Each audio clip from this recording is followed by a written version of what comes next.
বন্ধুরা, বলতে পারো কোন প্রাণী সবচেয়ে বেশি দিন বাঁচে? চলো আজ আমরা সেই দীর্ঘায়ু প্রাণীদের সাথেই পরিচিত হই এবং তাদের অবাক করা সব তথ্য জেনে নিই। এটা হলো কচ্ছপ। কচ্ছপকে ইংরেজিতে বলে টর্টয়েজ।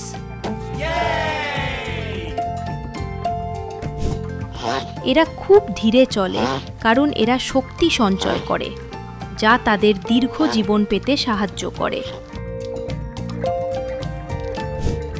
এটা হলো তিমি। তিমিকে ইংরেজিতে বলে ওয়েল।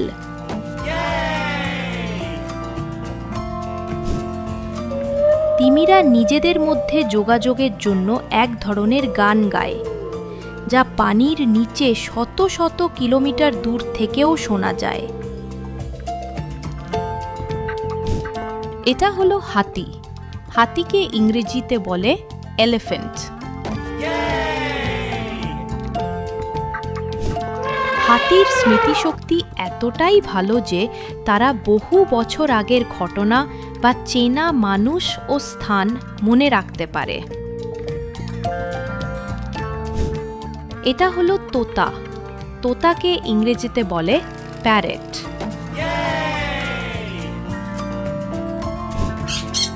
তোতা পাখি মানুষের কথা এবং বিভিন্ন ধরনের শব্দ নকল করতে পারে, যা তাদের খুব বুদ্ধিমান প্রমাণ করে।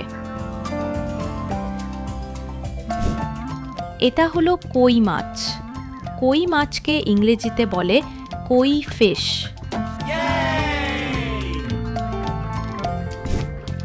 এই রঙিন মাছগুলো তাদের মালিককে চিনতে পারে এবং খাবার দেওয়ার সময় হাতের কাছে চলে আসে। এটা হলো গ্রিনল্যান্ড হাঙ্গার।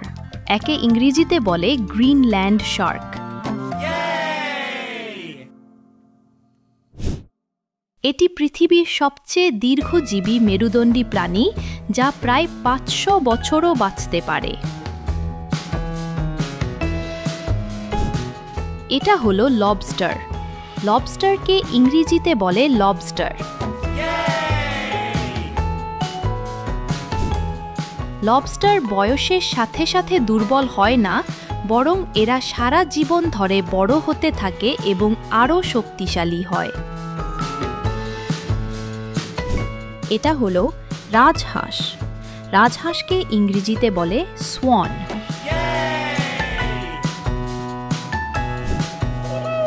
রাজহাঁস সাধারণত সারা জীবনের জন্য একজন সঙ্গী বেছে নেয় এবং তারা একসাথে তাদের বাচ্চাদের দেখাশোনা করে।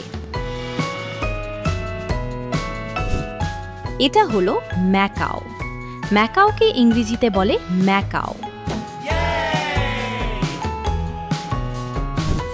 এর ঠোঁট এতটাই শক্তিশালী যে সে শক্ত বাদামের খোসা বা কাঠের টুকরোও সহজেই ভেঙে ফেলতে পারে। এটা হলো স্টারজন মাছ। একে ইংরেজিতে বলে স্টারজন ফিশ।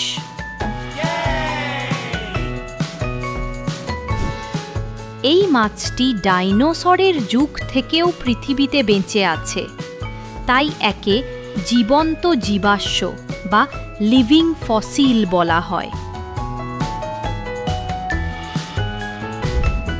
বন্ধুরা, আজ আমরা অনেক দীর্ঘায়ু প্রাণীর নাম শিখলাম।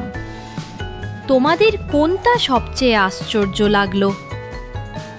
ভিডিওটি ভালো লাগলে লাইক দিও আর চ্যানেলটি সাবস্ক্রাইব করো। Bye bye.